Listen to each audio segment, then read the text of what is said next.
요한복음 11장 17절에서 27절.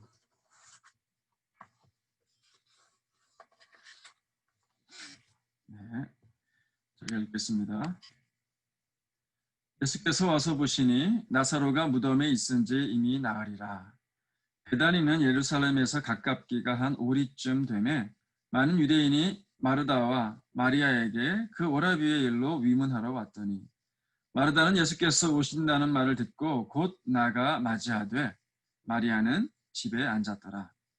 마르다가 예수께 여짜오되 주께서 여기 계셨더라면 내 오라비가 죽지 아니하였겠나이다.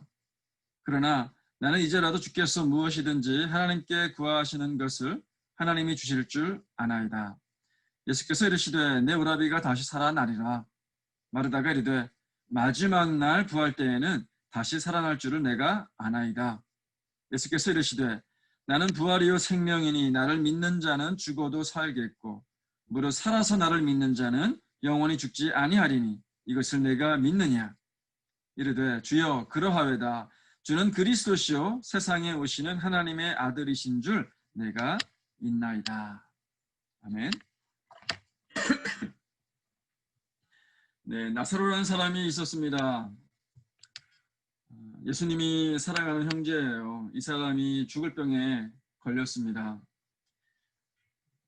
나사로에게 자매들이 있었죠. 마르다와 마리아입니다. 오라버니가 죽어가고 있으니까 마지막으로 예수님을 의지합니다. 요단 동편에 있는 예수님을 오시라고 요청을 해요. 그런데 이틀을 사랑하시는 이 제자 또 나사로가 죽어간다는 소식을 듣고도 예수님은 바로 건너가지 않으십니다. 오히려 이틀을 더 계시죠. 뭔가를 기다리시는 것 같습니다. 뭐를 기다리시는 겁니까? 나사로가 죽기를 기다리셨어요. 인간적으로 생각을 하면 좀 야속합니다. 일찍 오셔서 좀 봐주시지. 뭐가 그렇게 바쁘셔가지고 오시지 못했을까? 그러나 예수님은 이 나사로의 병으로 하나님께 영광을 돌리기를 원했어요. 그 영광이 뭐였습니까? 부활이죠. 죽은 나사로가 살아나는 것이었습니다.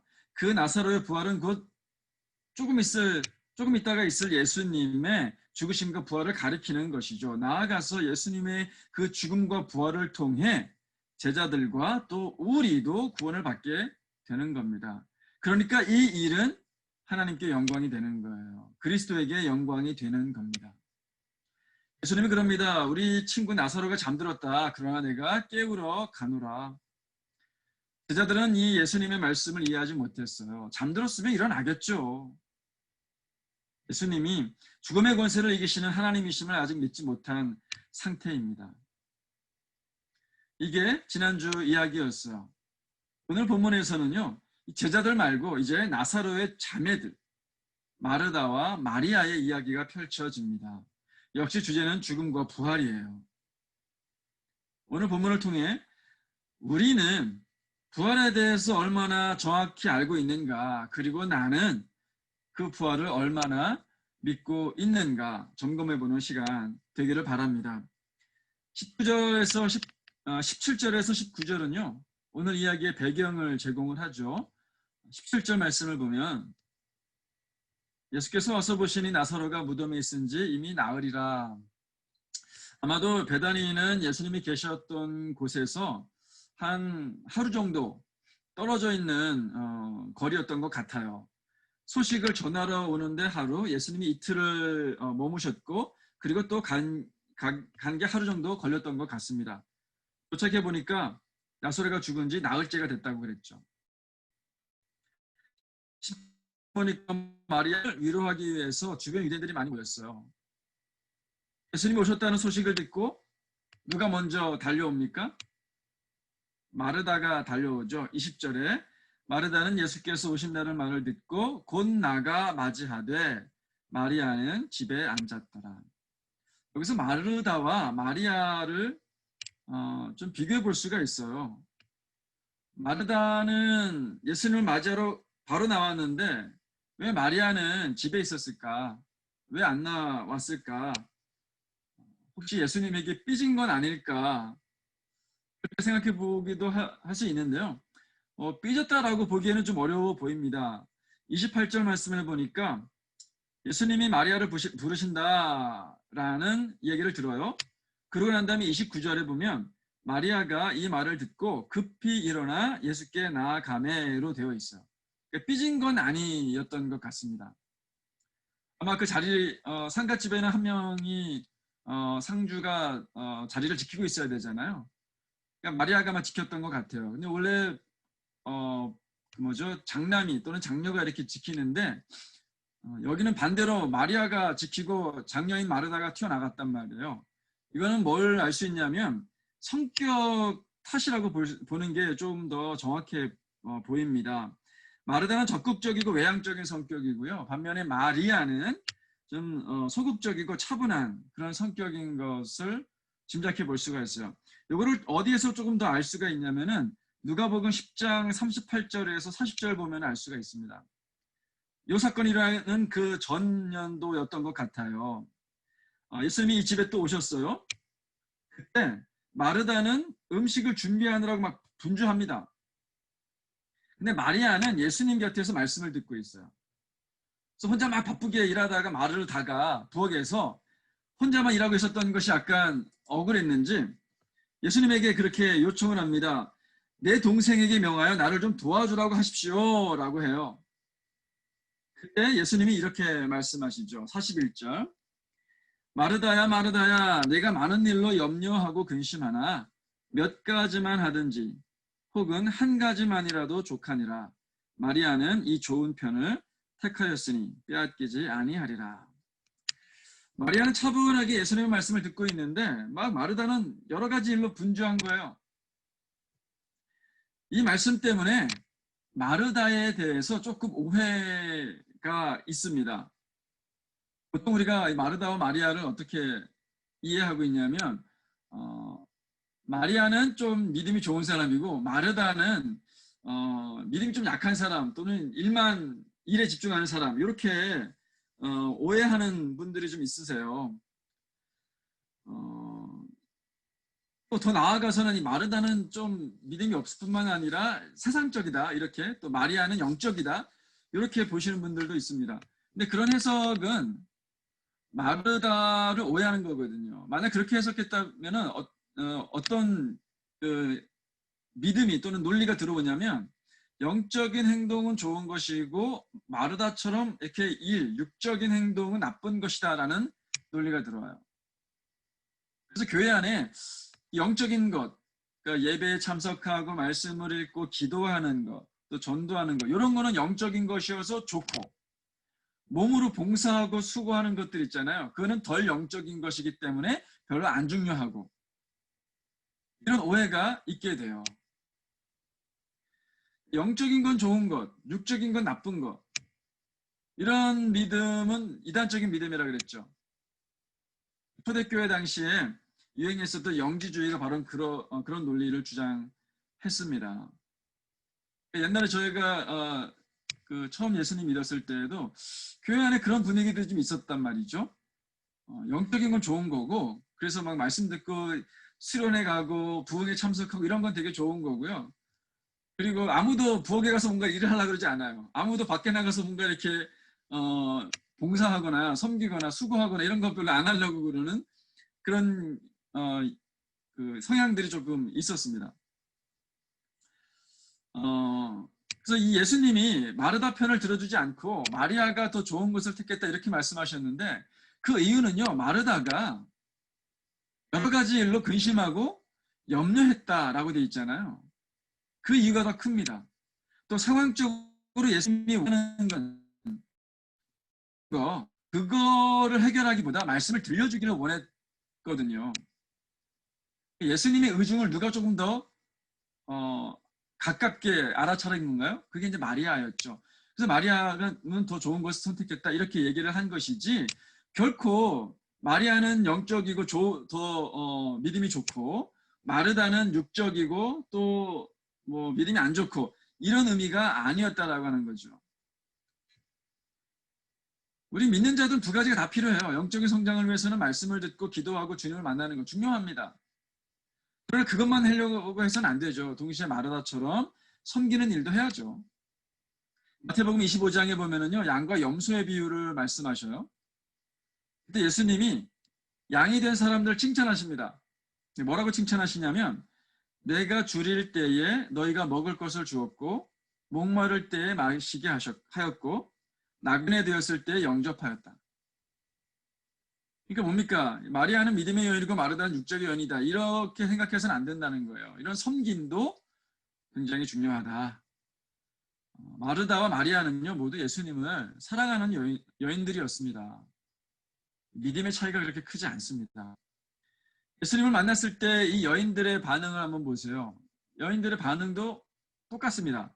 21절에 보면은요, 마르다가 예수께 여짜오되 주께서 여기 계셨더라면 내 오라버니가 죽지 아니하였겠나이다 그래요.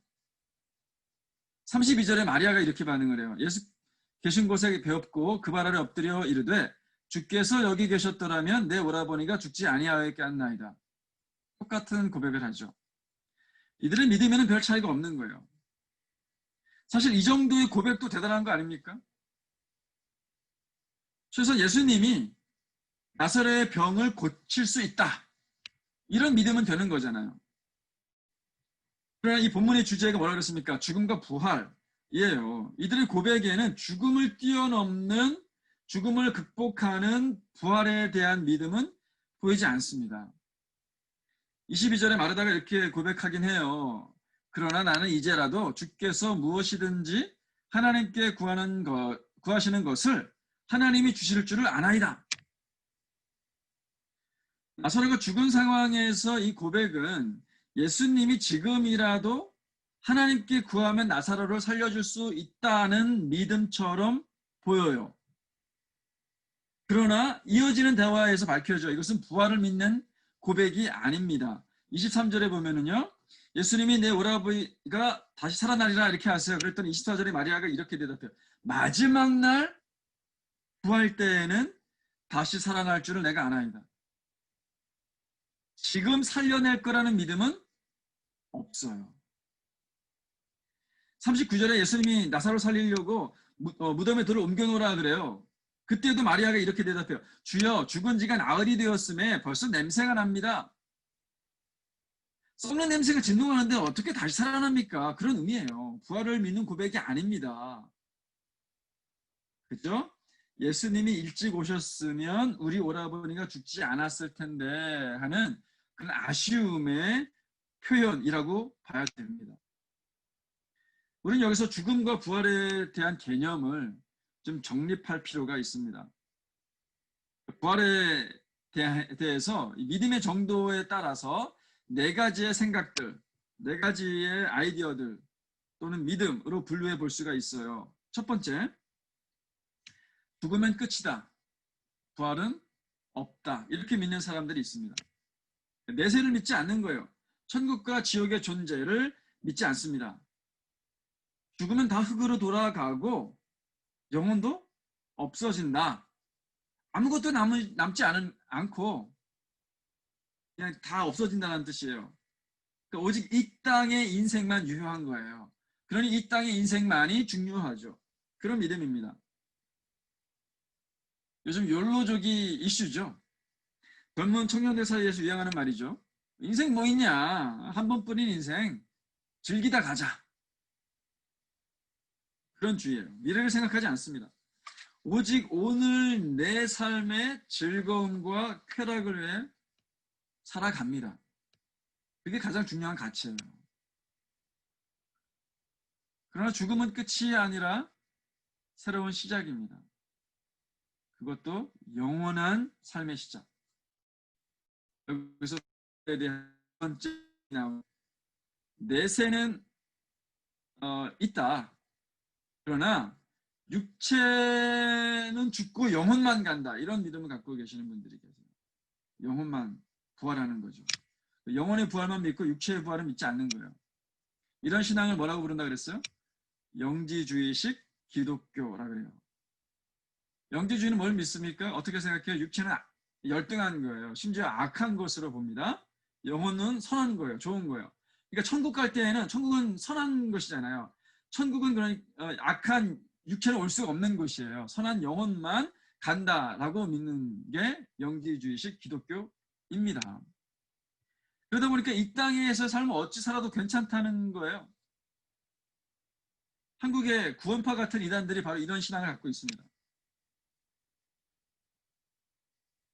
부활에 대한 세 번째 아이디어는 뭐냐면 천국과 지옥은 있다. 영혼뿐만 아니라 육체도 이제 부활해서 영생을 누린다. 그러나 그 부활은 예수님의 재림 때에 이루어진다. 이런 신앙을 종말론적 신앙이라고 얘기를 합니다. 부활을 인정하는데 그 부활이 언제 이루어져요? 종말에. 부활의 개념이 미래지향적인 거예요. 미래지향적. 부활을 바라보는 이 종말론적 생각, 이게 맞습니까? 틀립니까? 잘 안 보이는데요. 아무튼 맞죠? 주님이 다시 오실 때 우리의 구원이 완성된단 말이에요. 부활한 육체를 입고 새 하늘과 새 땅에 들어가게 되잖아요. 그래서 주님과 영원하게 교제하고 기쁘고 행복한 삶을 누리게 돼요. 맞아요. 그러나 그게 다가 아니라는 거예요. 거기서 멈추면 안 됩니다. 여기서 이제 부활에 대한 네 번째 아이디어가 있는데 부활의 현재성이에요. 부활의 현재성.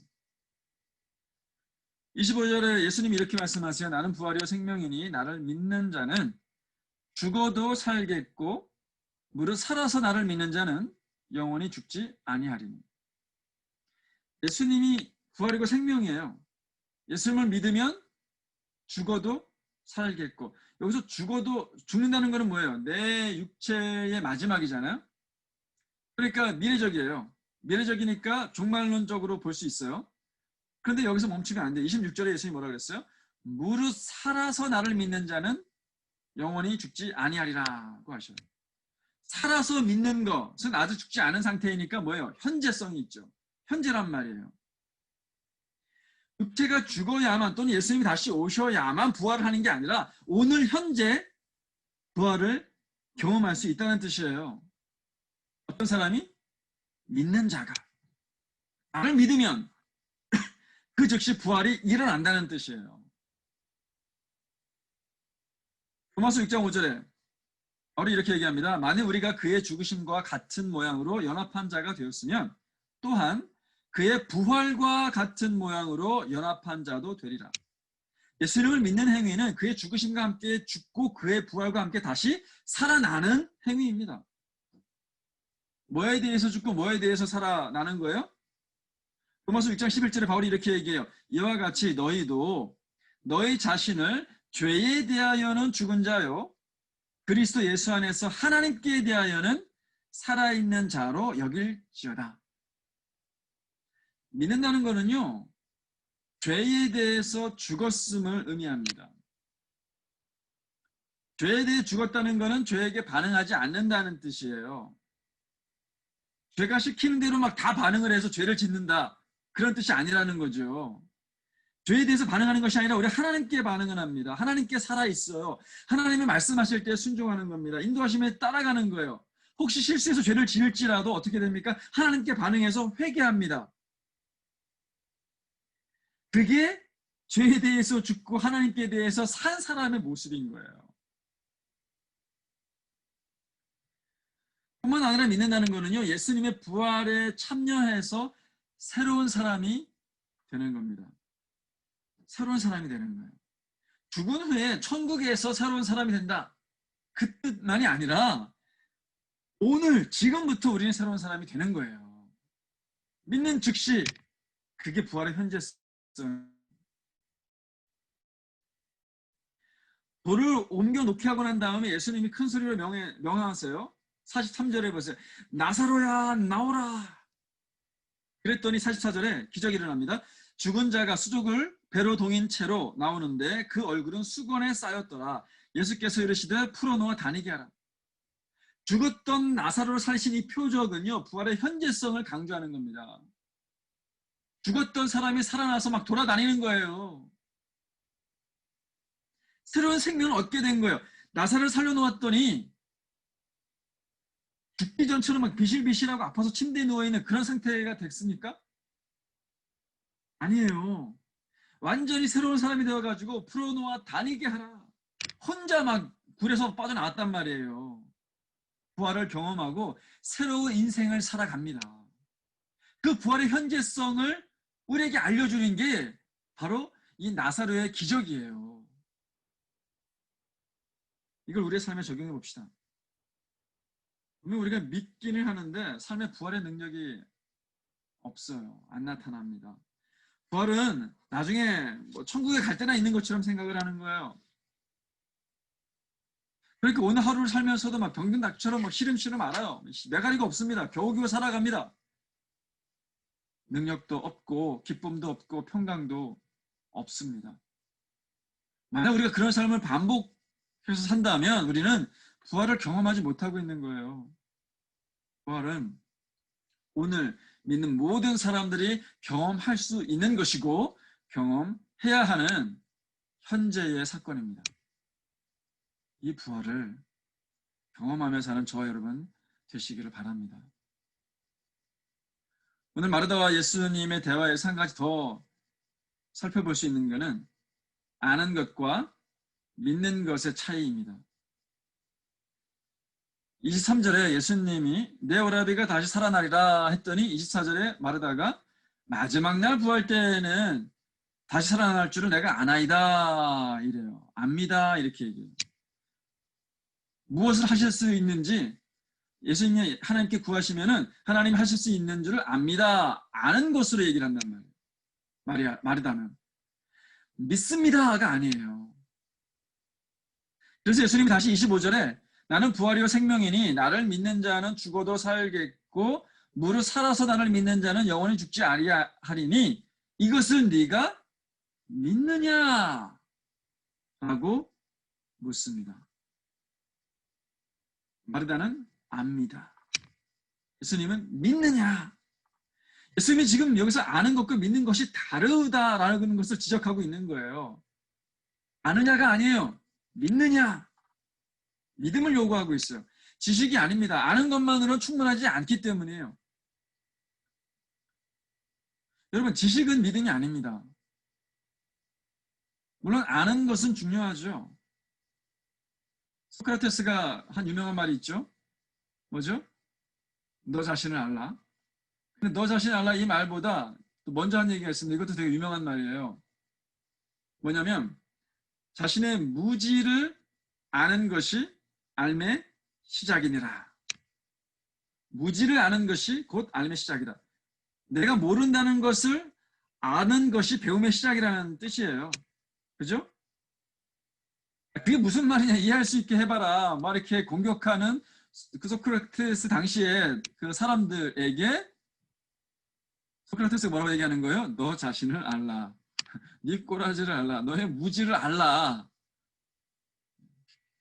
그렇게 해서 나온 말입니다. 무지하고 나약한 자신을 아는 것이 세상의 이치를 배우는 배움의 시작이에요. 그게 맞아요. 소크라테스가 말한 그 아는 것이 중요합니다. 배움이 중요해요. 그러나 거기서 멈추면 안 돼요. 그 지식이 믿음의 차원으로 발전해야 됩니다. 그럼 여러분 지식과 믿음의 차이가 뭐예요? 우리가 성경적인 지식은 많이 압니다. 그죠? 근데 그게 다 믿음이 됐습니까? 그걸 다 믿고 있습니까? 우리 지식이 믿음인지 어떻게 아는 거예요? 지식과 믿음의 가장 큰 차이는 뭐냐면 행동입니다. 행동. 문화인류학자 폴 히버트 박사 이렇게 얘기했어요. 인간은 아는 대로 행동하지 아니하고 믿는 대로 행동한다. 아무리 배워도 그것이 믿음의 영역까지 바꿔놓지 않으면 절대로 이어지지 않는다는 거예요. 성경을 아무리 배워도 성경의 원리대로 살아가지 않는다면 우리의 믿음은 이상한 믿음이에요. 심지어 안 믿는 게 될지도 몰라요. 야고보서 2장 22절에 이렇게 말합니다. 네가 보거니와 믿음이 그의 행함과 함께 일하고 행함으로 믿음이 온전하게 되었느니라. 믿는다면 행동으로 옮겨줘야 돼요. 예수님이 마르다에게 이것을 내가 믿느냐고 하니까 27절에 마르다가 이렇게 대답해요. 이르되 주여 그러하외다. 주는 그리스도시요 세상에 오시는 하나님의 아들이신 줄을 내가 믿나이다. 믿느냐라고 도전하니까 그제서야 믿습니다라고 대답은 했어요. 그러나 그 내용을 들여다보면 이 마르다의 믿음은 온전하지가 않습니다. 예수님이 믿느냐라고 도전한 내용이 뭐예요? 부활이에요. 내가 부활이요 생명이니 믿는 자는 죽어도 살겠고 살아서 믿는 자는 영원히 죽지 않겠다. 이건 부활을 믿느냐 이 얘기 아닙니까?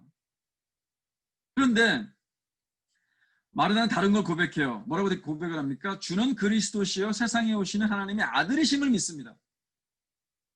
부활을 믿느냐 그랬더니 예수님을 믿습니다. 이렇게 대답한 셈이에요.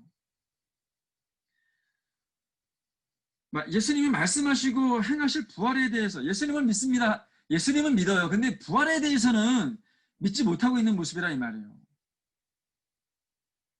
자, 이게 이런 뜻인지를 어디서 알 수 있냐면 39절 말씀을 보면 알 수 있어요. 내가 믿습니다 라고 해놓고 돌을 굴려놔라 라고 하니까 뭐예요? 아유 예수님 죽은 지가 나흘이나 됐어요. 냄새가 납니다. 뭐 하시려고 그러세요? 놔두세요. 행동하지 않아요. 부활을 믿었다면 행동을 했겠죠. 얼른 돌을 굴려놓으려고 애를 썼겠죠. 사람들 시켰겠죠. 행동하지 않습니다. 마르다와 마리아의 믿음의 수준이 이런 거예요. 물론 믿는 여인들입니다. 믿음의 여인들이긴 해요. 예수님이 메시아라는 것, 그리스도인 걸 갖다가 믿었단 말이에요.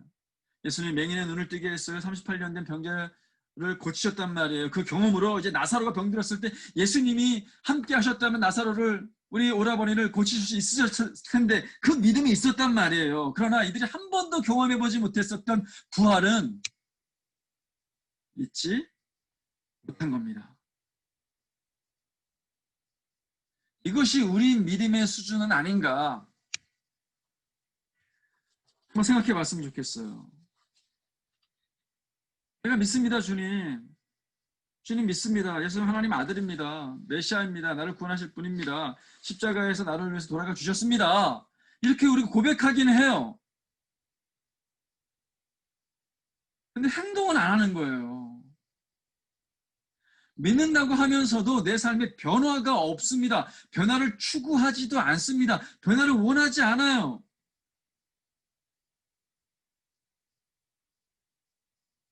지금 이 본문에 나타난 마르다 수준의 믿음인 거예요. 예수님을 믿기는 하지만 부활은 믿지 않습니다. 부활을 믿지 않으니까 부활의 능력이 내 삶에 드러나지 않습니다. 부활은 내가 새로운 사람이 되었다는 뜻이에요. 새로운 사람은 새로운 삶을 추구합니다. 새로운 삶을 살게 되어 있다는 거예요. 어떻게 새로운 사람이 됐는데 새로운 삶을 안 살고 옛날 사람으로 사느냐. 그게 성경의 메시지 아닙니까? 여러분 우리 믿음을 돌아봅시다. 우리는 부활에 대해 어떻게 믿습니까? 단지 육체는 없어지고 영혼만 천국 간다는 1차원적인 영재주의식 그런 신앙입니까? 또는 미래에 예수님이 오실 때 비로소 부활한다. 종말론적인 신앙만 있습니까? 한 걸음 더 나아가셔야 됩니다. 부활은 오늘 현재에도 일어난 사건이어야만 합니다. 부활을 믿는다면 부활 신앙으로 사시길 바랍니다. 예수님이 우리를 살려놓으셨는데 여전히 막 천을 막 둘둘 둘러싸고 미라처럼 좀비처럼 무덤에 있던 그 모습대로 그렇게 이 땅을 무기력하게 살아서는 안 됩니다. 죄에 대해서 죽었음을 선포하고 하나님의 아들 시기를 바랍니다. 이제 새로운 한 주가 시작되어지죠. 작년과 다른 올해가 지난주와 다른 이번 주의 모습이 되어졌으면 좋겠어요. 변화된 모습으로 살기를 바랍니다. 부활한 사람처럼 사시는 저와 여러분의 복된 한 주간이 되어지시기를 주님의 이름으로 축복합니다. 아멘. 같이 기도하시겠습니다.